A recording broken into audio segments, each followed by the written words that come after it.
Welcome to the League of Legends Champion Spotlight, featuring Gangplank, the Saltwater Scourge. Gangplank is a hybrid melee and ranged physical damage dealer. His main strengths are great mobility, high damage output, and an ultimate that can be cast anywhere on the map. Gangplank's passive is Grog-Soaked Blade.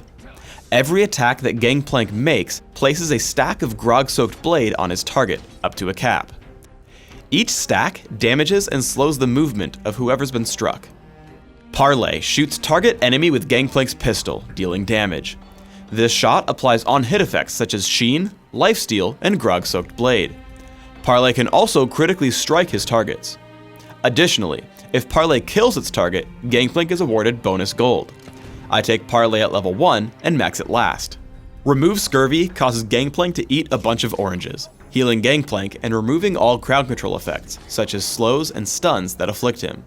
Raise Morale passively gives Gangplank increased attack damage and movement speed. When activated, Gangplank gains an even larger bonus to these stats, and grants a smaller bonus to nearby allied champions as well. I take Raise Morale at level 2 and max it by level 9. Cannon Barrage marks an area on the map for a few seconds, slowing all enemies in the area and causing cannonballs to fall randomly in the area, damaging anything they strike. Cannon Barrage can be cast anywhere in the game, regardless of how close it is to Gangplank. With a Rune and Mastery build focused on early damage output and durability, you can easily push around most lane opponents. Once Scion blows his stun, I push in with Parley and activate Raise Morale for bonus movement speed and damage. Because of Grog-Soaked Blade's slow, I'm able to keep up with him as I take down his health bar and force him to recall, giving me free space to farm. Because Parley gives you bonus gold whenever it kills a unit, you want to use it to farm minions whenever you can. In particular, you want to find out exactly how much damage Parley will deal to ensure you get the kill. However, because of its cooldown, you will have to kill minions with basic attacks sometimes. The better you can predict your cooldown against minion deaths, the better your gold income.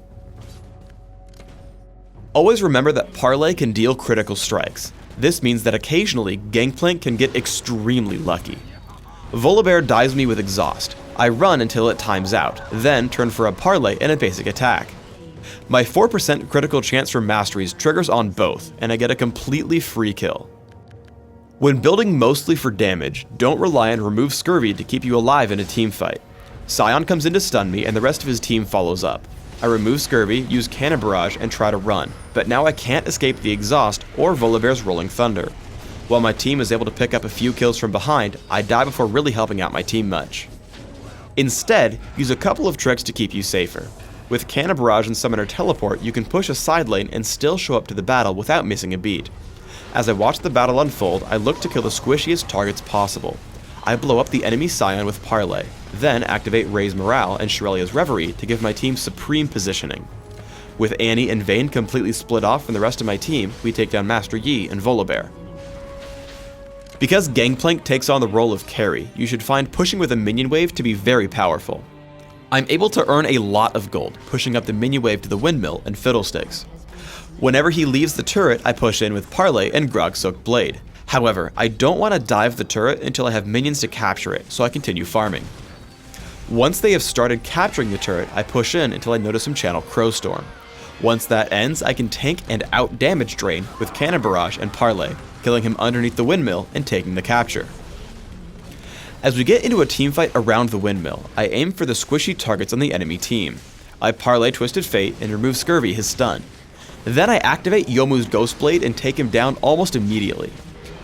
Exhaust and Cannon Barrage help me make short work of Volibear as well, leaving just me and Fiddlesticks. Unfortunately, Fiddlesticks is guaranteed to win a fight against me due to his larger health pool. However, a combination of Parley, my movement speed, and remove Scurvy allow me to waste his time until reinforcements show up. You can use Cannon Barrage to stop enemy captures. I drop it on Fiddlesticks, keeping the windmill neutralized. However, Pantheon and Volibear can easily capture it because I aimed it badly. Instead, aim it at the middle of the point so you can stop everyone. For runes, I take Armor Penetration Marks, Flat Armor Seals, Flat Magic Resist Glyphs, and Flat Attack Damage Quintessences. This build gives me significant early game damage output with Parley in case I want to push around my lane opponent, while giving me decent resistances that synergize with bonus health, lifesteal, and remove Scurvy. My masteries are 2109, focusing on all physical damage increasing masteries on offense, while taking increased mana regeneration and neutral buff duration in utility. I take Exhaust and Teleport on Summoner's Rift, while subbing out Teleport for Surge on Dominion. In Classic, I open with a Regrowth Pendant and Health Potion, upgrading to Philosopher's Stone.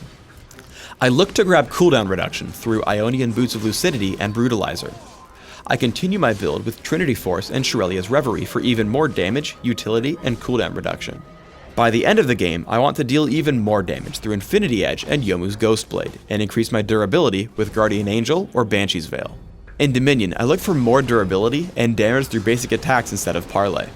I open with Prospector's Blade and Boots of Speed. I rush for a lot of mobility through Berserker's Greaves and Yomu's Ghostblade. I flesh out my damage output further with Sanguine Blade and Infinity Edge. At this point, I'll need more durability, so I look for items like Frozen Mallet, Odin's Veil, and Atma's Impaler. Thanks for tuning in to the Gangplank Champion Spotlight. Please subscribe to the Riot Games YouTube channel above, and don't forget to thumbs us up just below the video.